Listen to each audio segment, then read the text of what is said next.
Meus irmãos, graça e paz a todos vocês que aqui estão conosco, vocês que nos acompanham aí também através do YouTube, da igreja. Deus abençoe a vida de vocês. Dizer da minha alegria, do meu contentamento de estar retornando a esta casa depois desse período, neste novo normal, revendo alguns irmãos, o nosso amigo pastor Antomari, missionário Simone, os obreiros da casa. É sempre uma alegria, sempre um prazer estar aqui com vocês, tá bom? Já recebi muito de Deus através dos louvores, já fui muito edificado e gostaria de convidar vocês a abrirem as vossas Bíblias lá no Evangelho, conforme escreveu São Mateus, capítulo de número 4. Eu gostaria de ler dos versos 1 até o verso de número 11. Evangelho, segundo escreveu São Mateus, capítulo de número 4, versos 1 até o verso de número 11. É uma passagem bastante conhecida e eu gostaria de meditar com vocês, refletir acerca deste momento tão crucial na vida de Cristo. Diz assim a palavra do Senhor: Então foi conduzido pelo Espírito ao deserto para ser tentado pelo diabo. E tendo jejuado 40 dias e 40 noites, depois teve fome. E chegando-se a ele o tentador disse: Se tu és o Filho de Deus, manda que estas pedras se tornem em pães. Ele, porém, respondendo, disse: Está escrito, nem só de pão viverá o homem, mas de toda a palavra que sai da boca de Deus. Então o diabo o transportou à cidade santa e colocou-o sobre o pináculo do templo e disse-lhe: Se tu és o Filho de Deus, lança-te daqui para baixo, porque está escrito: aos seus anjos dará ordens a teu respeito, e tomar-te-ão nas mãos, para que nunca tropeces em alguma pedra. E disse-lhe Jesus: Também está escrito: Não tentarás o Senhor teu Deus. Novamente o transportou o diabo a um monte muito alto e mostrou-lhe todos os reinos do mundo e a glória deles. E disse-lhe: Tudo isto te darei, se prostrado me adorares. Então disse-lhe Jesus: Vai-te, Satanás, porque está escrito: Ao Senhor teu Deus adorarás, e só a Ele servirás. Então o diabo o deixou, e eis que chegaram os anjos e o serviram. Vamos orar um pouquinho mais.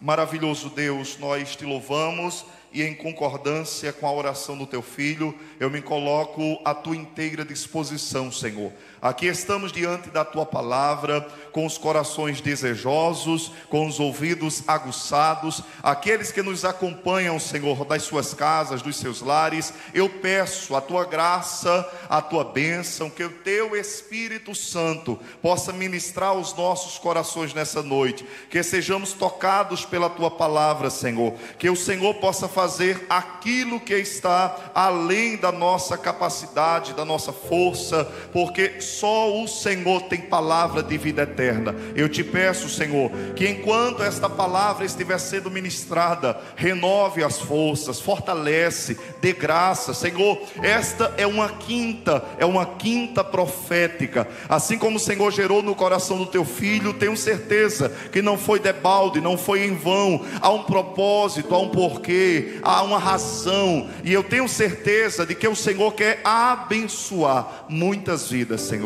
Em o nome de Jesus, abre a porta da palavra nessa noite, ministre aos nossos corações, e você que aqui está conosco diz amém. Queridos, o escritor aos Hebreus, quando fala acerca da pessoa de Cristo, acerca deste personagem, ele fala-nos que nós não temos um sumo sacerdote que não possa compadecer-se, que seja indiferente às nossas dores, às nossas dificuldades, às nossas lamúrias. Ao contrário, nós temos alguém que em tudo foi tentado, exceto no pecado. Ele nunca pecou. Jesus, ele sofreu, ele padeceu, ele fora tentado, ele fora submetido a situações terríveis e consequentemente ele compreende os momentos em que também nós somos submetidos a tais circunstâncias. O texto que lemos, ele relata justamente um dos momentos mais cruciais da vida de Jesus. Em seu ministério terreno de aproximadamente 3 anos e meio, após ele ser batizado no Jordão, a Bíblia nos diz que ele vai para o deserto, onde seria tentado por Satanás. Se você observar comigo, a Bíblia nos diz que ele foi conduzido para o deserto. Marcos usa uma expressão mais forte. O termo grego que Marcos usa é a palavra ekbalei. Ele foi impulsionado, ele foi coagido. O Espírito Santo literalmente conduziu Jesus para este ambiente de tentação, para este ambiente de provação. Se você observar os primeiros capítulos de Mateus, você perceberá que logo após Jesus ser batizado no Jordão e ouvir dos altos céus o Pai dizendo: este é o meu filho amado, em quem eu tenho prazer. Perceba isso. O Espírito Santo em forma corpórea de uma pomba desce sobre Jesus, e a voz do Pai, de maneira audível, de maneira forte, de maneira poderosa, ele atesta a filiação de Jesus, aquele a quem o Pai tinha prazer. Depois desse momento de glória, a próxima cena é a cena da tentação.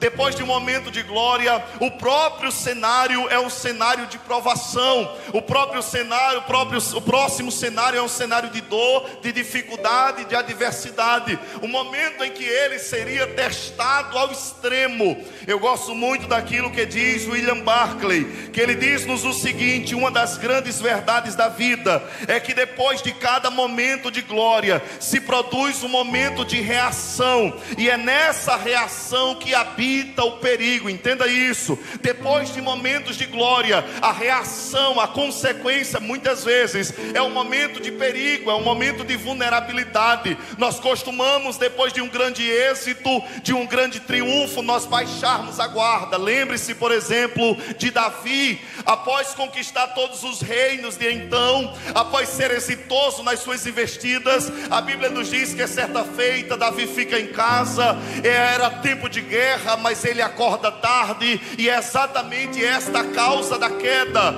Ele vê Batseba banhando-se, e por isso ele adultera, ele cai, ele peca. Lembre-se, por exemplo, de Elias. Após vencer os 400 profetas de Baal e os 450 profetas de Acera, a Bíblia diz que a próxima cena é Jezabel dizendo: olha Elias, eu vou matar você, eu vou arrancar a sua cabeça. E o que acontece, irmãos? Elias se desespera, entra debaixo de um zimbro e pede a sua morte. Perceba, depois de momentos de glória, o próximo cenário é um cenário de provação.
pecado quando atraído e engodado pela sua própria concupiscência. Jesus não tinha pecados e consequentemente a batalha não dava para ser na mente, era algo externo. Ele é conduzido para um deserto e no deserto ele seria tentado e provado ao extremo. O inimigo dele era o mesmo que apareceu lá no jardim do Éden. A Bíblia diz que o diabo, Satanás, aquele que é o acusador, a antiga serpente, ele aparece para infringir ou enfrentar Jesus tete a tete. Aquele que naturalmente nós precisamos compreender o objetivo dele. Assim como ele tentou Adão e Eva no jardim, ele veio com toda a força, porque ele queria levar Jesus ao erro de alguma maneira. Essa era a proposta. A Bíblia diz que ele surge naquela situação de deserto, onde Jesus estava durante 40 dias. Quantos dias? Quantos dias? 40 na Bíblia, irmãos, é nome de provação, é número de provação. 40 na Bíblia, ele faz nos lembrar, por exemplo, os 40 dias que duraram o dilúvio, quando Noé estava dentro da arca. 40 foi o tempo que Moisés jejuou enquanto estava no Jordão. 40 foi o tempo que Elias caminhou depois de comer aquele pão que o anjo deu debaixo de um zimbro. 40 foi o período em que Golias afrontou o exército do Deus vivo. 40 anos foi o período em que Israel caminhou pelo deserto, sofreu, padeceu, enfrentou dificuldades. E Jesus estava 40 dias naquele deserto. Jesus estava jejuando. Jesus absteve-se de alimento e estava pronto para aquela batalha. Queridos, eu preciso que você entenda uma coisa. Jesus estava jejuando, e eu quero que você entenda que a Bíblia, ela orienta-nos uma coisa: quando eu como, quando eu me alimento, eu faço para a glória de Deus. Qualquer coisa que você come para a glória de Deus. E quando você jejua, você também jejua para a glória de Deus. Então qual é a diferença entre comer e jejuar? É porque quando você come, você se alimenta daquilo que é o símbolo. Quando você jejua, você está se abstendo-se daquilo que é o símbolo, o pão, para se alimentar daquilo no qual o pão representa, que é o próprio Deus. Jesus estava literalmente alimentando-se da presença de Deus durante aqueles 40 dias. 40 dias de comunhão, 40 dias de relacionamento, 40 dias de contato no deserto. William Hendrickson diz que era o deserto de Jericó, uma região onde havia feras, e lá estava Jesus. Até que Satanás aparece e vai fazer-lhe pelo menos 3 propostas. E eu quero refletir com você acerca dessas propostas que Satanás faz. Primeira delas, Satanás apela para as necessidades físicas de Jesus. Veja comigo o verso 3. E chegando-se a ele o tentador, disse: se tu és o Filho de Deus, manda que essas pedras se tornem em pães. 40 dias sem comer, óbvio que ele estava com fome. E Satanás diz: se tu és o Filho de Deus, transforme pedras em pães. Escute uma coisa. Uma das melhores maneiras de traduzir aqui não seria se tu és. A maioria dos exegetas entendem que a melhor maneira seria já que és Filho de Deus, transforma essa pedra em pão. Ele não está questionando a divindade de Jesus ou a filiação, até porque Satanás sabia que ele era Filho de Deus. Lembre-se, por exemplo, de que pouco antes o pai havia dito: tu és o meu filho amado em quem me comprazo. Quando Jesus chega lá em Gadara, a Bíblia diz que aquele homem possesso, pastor Antomari, com uma legião, corre ao encontro de Jesus, se prostra e diz: o que viestes fazer aqui, Jesus, Filho do Deus vivo? Ele sabia que ele era filho, ele sabia que ele era coparticipante da divindade, da natureza de Deus. Então o que é que Satanás está querendo dizer aqui? Satanás está dizendo: olha, já que és filho de Deus, transforme pedras em pães. Ele está dizendo, sabe o que, irmãos? É incoerente, é incompatível, é inadequado, é inadmissível ser filho e passar provação, ser filho e passar dificuldade, ser filho e estar no deserto. Queridos, entendam uma coisa, que você tem aqui a gênesis da teologia da prosperidade que é pregada hoje em dia. Filho não passa no deserto, filho não passa provação, filho não passa dificuldade, filho não passa luta. E muitas vezes nós somos levados a esse tipo de pensamento, e quando enfrentamos o dia mal, nós nos desesperamos e questionamos até o nosso relacionamento com Deus, porque pensamos que filho não sofre, que filho não padece. Entenda uma coisa: Deus, Ele só tem um filho que nunca pecou, e foi Jesus. Ele não tem nenhum filho que nunca foi provado. Todos nós somos provados, todos nós padecemos em dados momentos da nossa vida, e somos submetidos a determinadas circunstâncias. Então Ele diz: prove que tu és filho. Prove que tu és filho, porque é incompatível a tua vida. Quantos de nós, ao longo da nossa caminhada, temos pessoas ao nosso lado que questionam: como é que você diz que é filho de Deus e olha a sua vida como está, olha as lutas, olha as dificuldades, parece que não muda, o tempo passa e é a mesma coisa, os dias passam e não vejo mudança. E muitas vezes você é tentado a questionar: Deus, será que eu estou em pecado? Será que eu não sou filho? Não se submeta a esse tipo de declaração.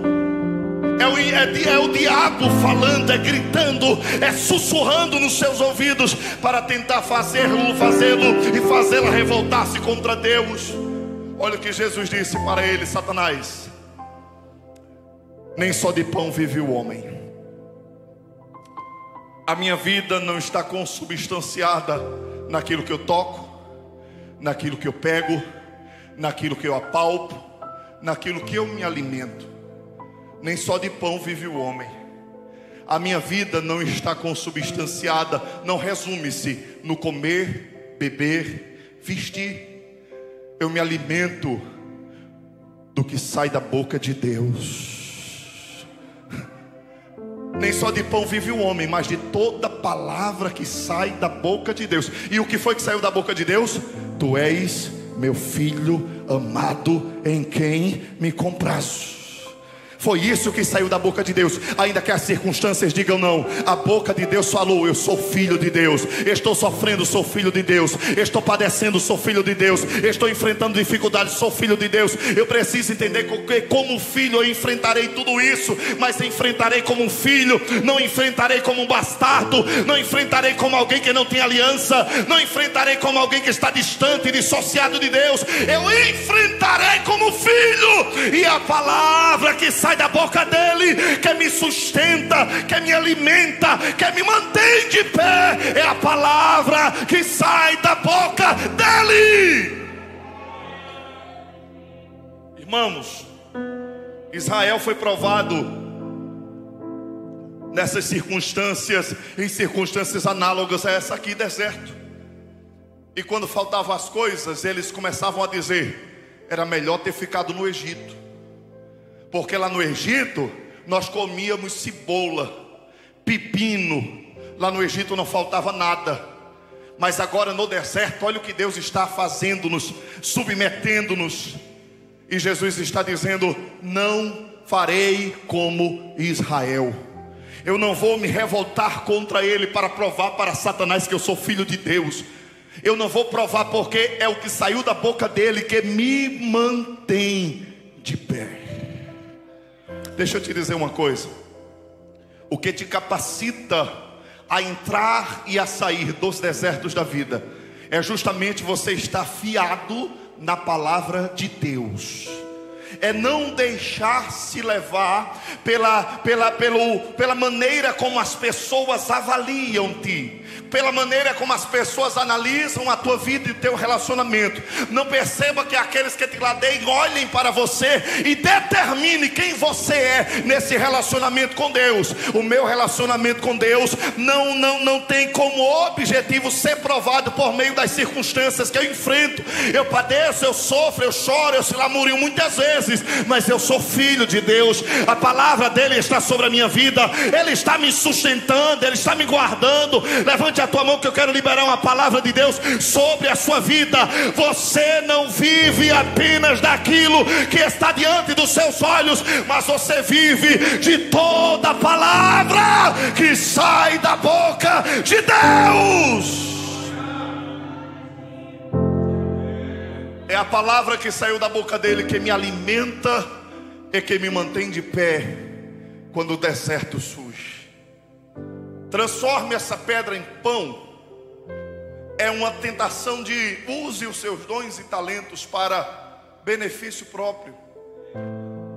Use os seus dons, capacidades, habilidades para locupletar-se, para satisfazer-se.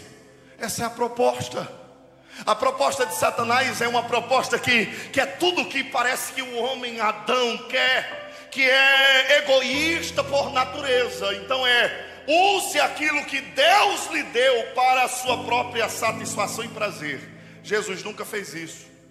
Jesus nunca fez milagre apenas para satisfazer a sua necessidade.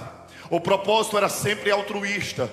O propósito era sempre pensar no outro. O propósito era sempre pensar no próximo. E entenda uma coisa, nós estamos aqui rodeados de pessoas que Deus tem dado capacidades, habilidades, dons e talentos. E o propósito nunca foi para você satisfazer-se a si mesmo, para você engrandecer o seu nome, para você locupletar-se. Nunca foi. O objetivo sempre foi que você edificasse a vida do outro. Então não seja levado, atraído, conduzido, engodado por esse tipo de ideia. Aquilo que Deus te deu é para a glória dele, é para o louvor dele, é para a honra dele, é para a exaltação dele.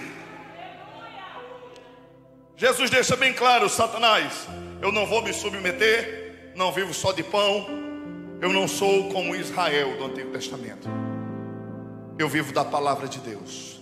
Satanás pega Jesus, leva-o ao pináculo do templo, verso de número 5. Olhe comigo, por favor. Então o diabo o transportou à cidade santa e colocou-o sobre o pináculo do templo. Colocou-o aonde, igreja? E disse-lhes: se tu és o filho de Deus, lança-te daqui abaixo, porque está escrito: aos seus anjos dará ordens a teu respeito, e tomar-te-ão nas mãos, para que nunca tropeces em alguma pedra. O pináculo do templo, irmãos, conforme Flávio Joséfo, era um lugar altíssimo, que aqueles que olhassem de cima para baixo dava vertigens. Ele dava acesso para o átrio interior, o local onde se reuniam aqueles que estavam em adoração a Deus. Era o lugar mais alto, era o lugar mais privilegiado. E entenda uma coisa: lá no livro de Malaquias, capítulo 3, versículo 1, havia uma profecia que dizia assim: de repente virá ao seu templo o Senhor. Havia uma profecia dessa aparição repentina, abrupta, inesperada do Senhor. Quando Satanás diz para Jesus: lance-te daqui para baixo, serás abraçado pelos anjos, protegidos. Literalmente, se ele assim o fizesse, aqueles que estavam ali nos átrios do templo iriam ovacioná-los. Outras pessoas, outros messias que apareceram no primeiro século tentaram. Alguns até se lançaram de montanhas e morreram, não conseguiram êxito e foram envergonhados. Se Jesus se lançasse e caísse ali vivo, as pessoas se dobrariam diante dele, reconheceriam que ele é o Messias, reconheceriam que ele é o Senhor, reconheceria que ele era justamente aquele que Malaquias 3:1 diz: e de repente virá ao seu templo o Senhor. Entenda uma coisa: o que é que Satanás está fazendo demais aqui, pastor? Ele está propondo um atalho para Jesus. Ele está propondo um caminho mais fácil. Ele está propondo um caminho que iria desviá-lo da cruz. Era uma glória sem cruz, era um triunfo sem dor, era êxito sem sofrimento e sem abandono. Não precisas ser abandonado pelos demais. Se Jesus fizesse isso, ele se livraria das investidas dos seus inimigos, saduceus, fariseus, zelotes, herodianos, todos eles. Se Jesus fizesse isso, pastor Antomari, ele não seria negado por Pedro. Se Jesus fizesse isso, ele não seria traído por Judas. Se Jesus fizesse isso, ele não seria tratado com indiferença pela maioria daqueles que olharam para ele, menearam a cabeça e disseram: se ele é o Messias, então desça da cruz. Mas se ele fizesse isso, ele também iria se desviar da cruz, O propósito pelo qual o Filho de Deus veio aqui a essa terra foi morrer na cruz do Calvário para dar-nos vida, e vida com abundância. Então a proposta de Satanás é essa: é oferecer um atalho, é oferecer um caminho mais fácil, é oferecer uma proposta mais agradável. E entenda uma coisa, que esta tentação comumente bate na nossa porta. Somos muitas vezes tentados nessa área a enveredarmos por atalhos, a pegarmos caminhos que são mais fáceis, a pegarmos caminhos que são agradáveis aos nossos olhos. Mas entenda uma coisa, em nome de Jesus: ainda que você sofra, ainda que você padeça, ainda que você chore, ainda que você seja submetido a circunstâncias terríveis, fique no caminho, fique no propósito, fique onde Deus escolheu, determinou para a sua vida. Se for preciso chorar, chore, mas fique no caminho. Se for preciso ser traído, que seja, dói, mas fique no caminho, porque no final o nome do Senhor será glorificado na sua vida. Levante a tua mão que eu quero liberar uma palavra de Deus para o teu coração.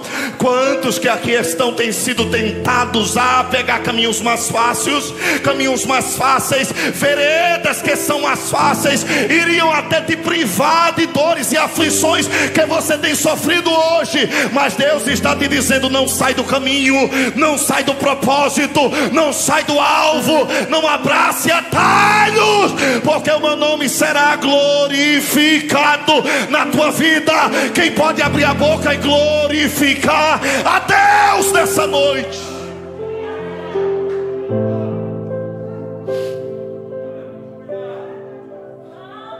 Eu me lembro, irmãos, Deus faz uma promessa a Abraão e diz: eu vou te fazer de ti uma multidão, Abraão, pai de grandes nações.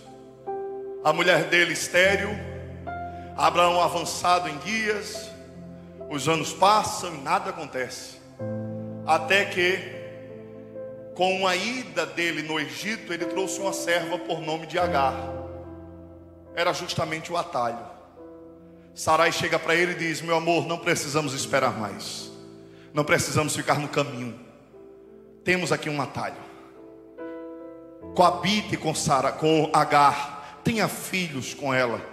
E a Bíblia diz, irmãos, que foi motivo de dores e de aflição, não só para Abraão, mas para Agar, para toda a família, e até hoje. Perceba, ele anuiu a direção de Sarai, pegou atalhos que lhe trouxeram dores, atalhos que lhe trouxeram aflição, atalhos que lhe trouxeram angústias, atalhos que fizeram lhe chorar. Então entenda uma coisa em nome de Jesus: Deus também está prevenindo pessoas aqui.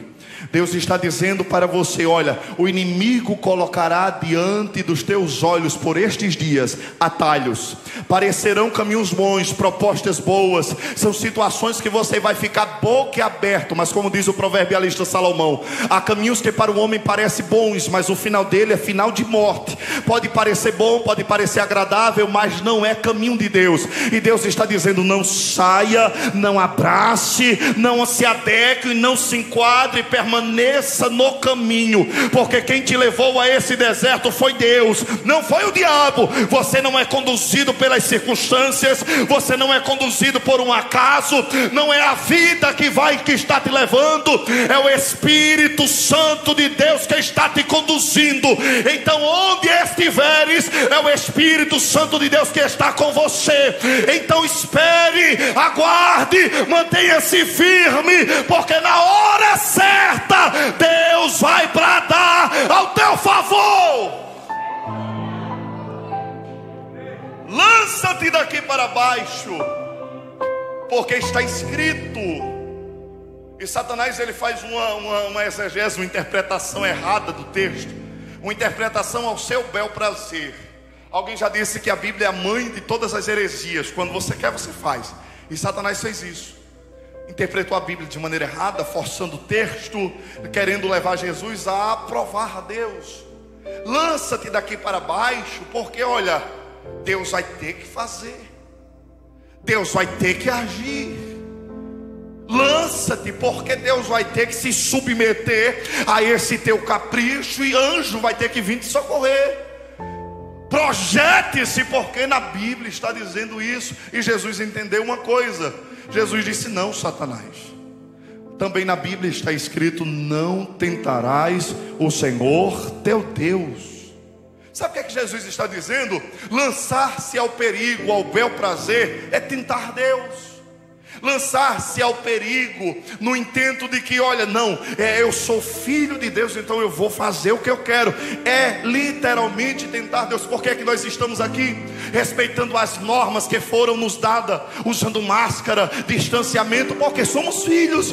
Porque nós entendemos que se andarmos na contramão disso, nós estamos querendo provar Deus, nós estamos querendo tentar Deus, nós estamos querendo submeter a Deus a circunstâncias que Ele não é obrigado a fazer. Então Jesus disse: não, eu não vou me lançar no perigo, eu não vou me jogar apenas para o meu capricho, para que Ele me proteja. Irmãos, quando nós entendemos essa realidade, quando nós somos submetidos a determinadas circunstâncias, não por um capricho nosso, Deus, aí sim Ele manifesta o seu poder, Ele estende as suas mãos, Ele guarda, Ele protege, Ele cuida, não para satisfazer o meu capricho, mas porque Ele é fiel para cumprir com a sua palavra. Aqui está a diferença. Então Jesus disse: não, Satanás, eu não vou imprensar Deus na parede para Ele fazer isso. Eu não vou querer obrigar Deus a fazer isso. Satanás dá uma terceira investida. Pega Jesus, verso de número 8. Novamente o transportou para um monte muito alto e mostrou-lhe todos os reinos do mundo e a glória deles, e disse-lhe: tudo isto te darei, se prostrado me adorares. Eu não quero levar em consideração a capacidade dele fazer ou não isso. A maioria acredita que ele estava só blefando. Ele não tem poder sobre todos os reinos, sobre todas as coisas. Ele não é Senhor sobre todas as coisas. Alguns acreditam que seria possível, mas enfim, Satanás apresenta-lhe todos os reinos do mundo, toda a glória que literalmente atrai-nos por natureza. E diante disso bastava que Jesus não fosse tão radical. Olha a proposta, a terceira tentação qual é? Basta você se prostrar e me adorar. Eu não quero muita coisa, Jesus. Isso aqui não é muito. Veja a glória que o mundo oferece, veja os reinos, veja os impérios, veja a grandeza desse mundo, e eu quero só que você se prostre e me adore. Você não precisa ser tão radical, você não precisa ser tão exagerado, você não precisa ser tão Caxias. Basta prostrar-se e me adorar. É apenas uma pequena concessão, é apenas abrir mão dos seus valores por um instante, é apenas negociar os seus princípios e ideais por um pouco de tempo. Se prostre e me adore, é só isso. Eu não quero que você abandone a sua fé, eu não quero que você abra mão do seu Deus para sempre. É só por um instante. Se prostre e me adore, só isso. Queridos, como nós temos sido tentados a fazer isso. Quantas vezes chega aos nossos ouvidos essa proposta: você é tão quadrado, você é tão exagerado, você é tão rígido. Só basta você relativizar um pouco. Vivemos em uma sociedade cujos absolutos morais estão sendo relativizados, cujos princípios morais e éticos estão sendo colocados na lata do lixo. Chegam aos nossos ouvidos através das mídias, através da internet, através do jornal, através de tudo, e a proposta é: basta você abrir mão por um pouco, basta você se prostrar um pouco, basta você fazer uma pequena concessão. Olha os privilégios que você alcançará. Olha as portas que se abrirão diante de você. Olha, diante de você há um mundo a ser conquistado pelo preço de apenas se curvar por um pouco. Mas Deus me trouxe aqui para te dizer uma coisa: mantenha-se firme nos seus propósitos. Vou dizer de novo isso aqui: não venda a sua consciência, não negocie os seus ideais, não abra mão dos princípios e valores da palavra de Deus. Há uma secularização, há uma relativização, há um mundanismo, há uma proposta demoníaca para tentar fazer-nos abrir mão da palavra de Deus, e a proposta é abrir mão por um pouco. Você não pode manter-se com esse mesmo tipo de pensamento de família tradicional. Abra a sua mente, seja mais flexível. Você não pode ficar com esse pensamento de olha, sexo é só depois do casamento, isso ficou no passado. Você não pode ficar com esse pensamento de que não posso fazer uma negociata para conseguir algo, é só um pouco. E Deus está dizendo: fica firme, fica firme, fica firme, fica firme, porque eu serei glorificado na sua vida. Basta se prostrar um pouco, Jesus. Basta se curvar um pouco. E há quantos que assim estão fazendo? Pareceu ser tão simples, ser tão natural, comum, mas quando pensar que não, essas pessoas já abriram mão por completo dos seus valores, ideais e da palavra de Deus. Eu me recordo de alguns jovens que estavam em um contexto da Babilônia, século V a.C. Sadraque, Mesaque, Abednego e Daniel, ou Ananias, Misael, Azarias, lá estavam. A proposta era curvar-se diante da imagem do rei. Não havia ninguém, irmãos. Eles estavam longe da pátria, tinham motivos de sobra para abrir mão de Deus, da fé, dos seus princípios, dos seus ideais. Eram só jovens, entre 15 e 17 anos de idade. Mas a Bíblia diz que quando o rei mandava tocar pífaro, gaita, toda sorte de instrumentos musicais, aqueles jovens mantinham-se de pé no meio da multidão. A proposta era: vocês não precisam fazer nada, só basta vocês se curvarem, levantam-se e é vida que segue. Mas eles disseram: não abro mão dos meus princípios. Queridos, Deus está levantando uma igreja com essa postura nos nossos dias. Como Ele mesmo disse para Elias: eu ainda tenho 7.000 joelhos que não se dobraram. Eu ainda tenho 7.000 joelhos que não apostataram, que não abriram mão da fé, dos seus ideais, dos seus valores, dos seus princípios. Então tenha certeza disso. Mantenha-se firme, obedecendo a palavra, submetendo-se à palavra. Não importa se te taxarem por qualquer coisa, permaneça firme. É melhor obedecer a Deus do que aos homens. É melhor obedecer a palavra de Deus do que você ser taxado como alguém que relativizou e abriu mão dos princípios. Deus honrará a tua fé, a tua postura, a tua conduta. O nome dele será glorificado. Você acredita nisso nessa noite? Você pode abrir a sua boca e glorificar a Deus nessa noite. Você pode abrir os seus lábios e exaltar, e bendizer e enaltecer. É difícil, mas vale a pena.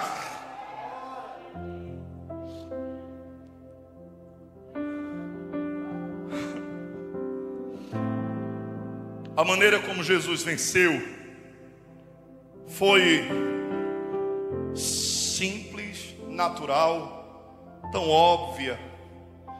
Versos 4, 7 e 10. Diante das propostas, Jesus disse: Satanás, está escrito, está escrito, está escrito. A maneira como Jesus venceu foi submetendo a sua vida e a sua conduta ao que diz a palavra. Entenda isso. A maneira como eu interpreto as coisas que estão ao meu redor é justamente como está escrito. A minha cosmovisão, a minha visão de mundo é justamente o que está escrito, o que a palavra de Deus me diz sobre isso, como a palavra de Deus me orienta acerca dessas coisas, como a palavra de Deus me diz para conduzir-se diante de tais circunstâncias. Eu não faço aquilo que me dá na telha, eu devo fazer aquilo que está escrito. Eu não devo tomar e enveredar por caminhos porque eu quero. Eu devo andar pelos caminhos que estão escritos. Eu não devo desesperar-me diante de tais dificuldades, porque a minha vida é conduzida por aquilo que está escrito. Irmãos, aqui está a diferença. A palavra de Deus, ela deve estar tão entranhada em você, ela deve estar tão arraigada dentro de você, ela deve estar fincada dentro de você, que você vai olhar para todas essas circunstâncias sob o prisma da palavra de Deus, e você vai dizer: eu não faço porque eu não ando por aí. Quem me conduz é a palavra, quem me guia é a palavra, quem me leva é a palavra, quem me levanta é a palavra, quem me fortalece é a palavra, quem me enobrece é a palavra, quem me capacita é a palavra, quem me avaliza é a palavra, quem me enche é a palavra, quem me prepara é a palavra, é a palavra, é a palavra de Deus. É a palavra de Deus que me leva, que me conduz, que me faz avançar. A Bíblia diz no verso 11: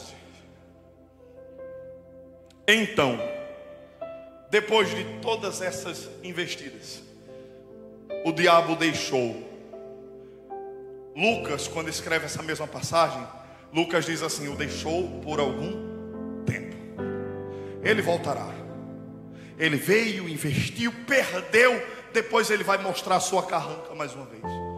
Mas perceba o final do verso 11: e eis que chegaram os anjos. Chegaram quem, irmãos? Não, olha para o texto. Chegaram os e o serviram. Eu gosto muito do que diz J.R. Thompson. Ele diz assim: os anjos serviram uma mesa para Jesus no deserto. Os anjos prepararam banquete no deserto. Essa é uma quinta profética, não é? Então eu vim aqui para te dizer isso: nesse deserto haverá banquete de Deus para você. Vou dizer de novo: mantenha-se firme, mantenha-se focado, não abrace as propostas que estão surgindo, permaneça na palavra, porque no final Deus vai preparar banquete para você nesse deserto. Deus vai preparar banquete para você nesse deserto. Eu vou dizer isso até você entender e dar a melhor glória que você puder. Deus vai preparar banquete para você nesse deserto. Querido, olha que coisa tremenda. O Deus que conduziu ao deserto é o Deus que proveu o banquete no deserto. O Deus que levou aquela circunstância é o Deus que sustentou, é o Deus que guardou, é o Deus que proveu, é o Deus que manteve viu de pé. Então entenda, está no deserto, mas não está distante do cuidado. Deus não está alheio, Deus não está diferente. Você verá a manifestação dele nesse deserto. Existem momentos que Deus tira-nos no deserto e prepara um banquete. Existem momentos que Deus prepara o banquete lá no deserto. Existem momentos que Deus nos livra da cova. Existem momentos que Deus nos livra na cova. Existem momentos que Ele nos livra da fornalha, e outros tantos que Ele nos livra na fornalha. Está no deserto, parece um cenário árido, sol causticante, você não está aguentando. A sua estrutura já chegou perto de desesperar-se, mas te prepara.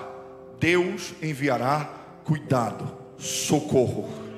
Deus não te abandonou. Jesus Cristo passou, foi tentado em tudo, e hoje Ele é o meu e o teu sumo sacerdote. Como diz o escritor aos Hebreus, Ele intercede por nós. Você está passando no deserto, chorando, sendo tentado, propostas de todo lado, e Jesus lá do alto olha para você e diz: fica firme, porque eu já passei por esse deserto.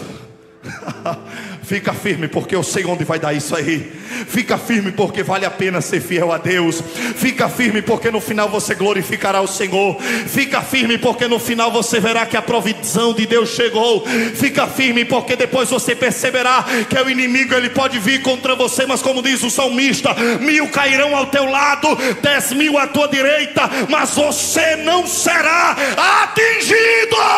A tentação virá, a dificuldade virá, a luta virá, a provação virá, mas permaneça firme, porque Deus está dizendo: te preparas, porque os céus se abrirão e provisão da minha parte chegará para você. Levante a tua mão e glorifica a Deus nessa noite. Só quem acredita, abre a boca e adore a Deus nessa noite por alguns segundos. Abre a boca e exalte a Deus nessa noite.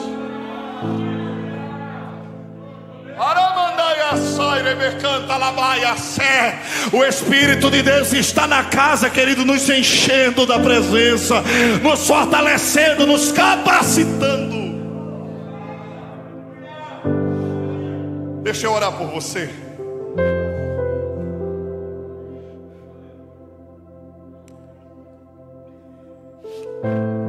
Quero orar por você. Quero orar por aqueles que nos acompanham através dessa transmissão e aqueles que irão assistir posteriormente.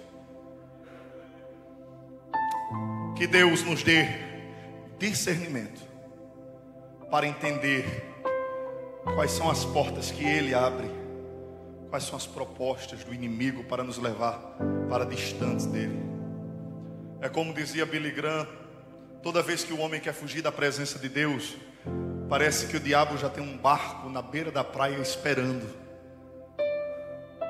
Então Deus nos dará discernimento para entender quais são caminhos, quais são veredas, quais são propostas que glorificam a Ele e quais não são, a nos capacitar a manter-se firmes no ambiente de trabalho, na faculdade, na rua, na igreja, onde você estiver. Não abrir mão da palavra, não abdicar dos seus valores, dos seus princípios e dos seus ideais. Vamos orar. Deus bendito, a Ti seja glória, honra e louvor. Oh Espírito Santo da verdade, nós queremos Te adorar nessa noite. Há uma presença tão gloriosa do Teu Espírito Santo nesse lugar. Eu te peço, Senhor, estende as tuas mãos de Deus. Quantos filhos teus que estão sendo bombardeados, Senhor, o inimigo das nossas almas, ele tem tentado de todas as maneiras. Os dias são maus, os tempos são difíceis, mas eu tenho certeza de que o Senhor nesta noite nos reuniu para nos encher do Teu Espírito Santo de Deus, para nos preparar para essa batalha, para esse embate, para esse conflito, Senhor. Queremos honrar o Teu nome onde quer que estejamos, não importa se no deserto, não importa se nos montes, não importa se nos vales, mas queremos exaltar o Teu santo nome, porque temos certeza, Deus, de que o Senhor é aquele que tem cuidado de cada um de nós. Senhor Jesus, nós queremos ver e presenciar a Tua provisão e o Teu cuidado. Por isso nessa noite, queridos, receba a graça do Espírito Santo de Deus sobre a sua vida. Com as minhas mãos estendidas, eu ministro sobre a sua vida uma autoridade do Espírito Santo de Deus. Deus está iluminando os teus olhos nessa noite. Deus te dará discernimento para que você entenda aquilo que vem dele e o que não vem, porque Deus está dizendo: eu estou quebrando as cadeias que foram preparadas diante de você, circunstâncias para te fazer afastar-se, distanciar-se, sair do caminho, mas Deus está dizendo: eu estou quebrando nessa noite, e te preparas, porque eu farei um um banquete para ti no meio desse deserto.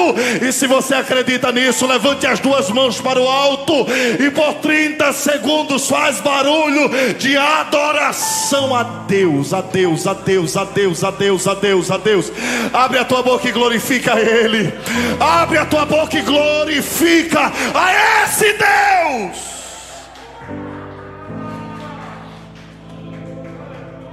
Aleluia. Meus irmãos, Deus abençoe vocês cada vez mais. Que o Senhor continue fortalecendo-vos, guardando. Muito obrigado por esse momento convosco, tá bom? Deus abençoe, queridos.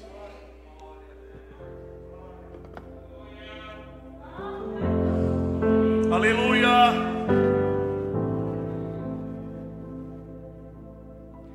Glória a Deus. E aí, irmão, pulou aí desse sofá, meu irmão? Foi na cozinha, voltou correndo? Não é possível. Uma unção dessa, uma graça, um mover do Espírito. Mas vamos livrar dessas máscaras daqui a pouco tempo, para nós gritarmos, né? Glorificar a Deus com mais força, com mais desejo, com mais vontade, porque o Senhor Deus está conosco e sua unção, seu mover está sobre as nossas vidas. Chegamos no final do nosso culto. Temos o nosso culto aos domingos agora, às 19 horas. Convide alguns irmãos para juntarmos a nós. Sempre uma palavra do Senhor que vem do seu trono, do seu coração, para ser ministrada desse altar. Esse altar é um altar consagrado ao Senhor e ao Espírito de Deus, que conduz esse altar e conduz as nossas vidas para trazer uma palavra vinda dos céus para os seus corações. Então, meus irmãos, comece a divulgar a igreja, comece a divulgar aí as mídias sociais da igreja. Vamos divulgar, vamos convidar, vamos nos unir. É tempo da igreja estar junta, operando. É tempo da igreja estar buscando ao Senhor de maneira sobrenatural. Se todos nós ajudarmos, darmos as mãos, grande será a obra que Deus irá concluir em breve tempo neste local. Amém? Vamos estarmos de pé, vamos estar dando as bênçãos, né? Nosso pastor Antomara está aqui na casa, mas não está hoje falando, está ali descansando um pouquinho, né? Mas está em paz, está bem, para a glória de Deus. E que os irmãos voltem para casa debaixo da graça do Pai e sob a condução dos anjos do Senhor. Que o grande amor de Deus, a graça do Senhor Jesus Cristo, as consolações do Espírito Santo esteja sobre a sua vida, sobre a sua casa, sobre a sua família. E todos concordam comigo dizendo amém. Deus abençoe, até domingo em nome de Jesus. Amém. Glória a Deus.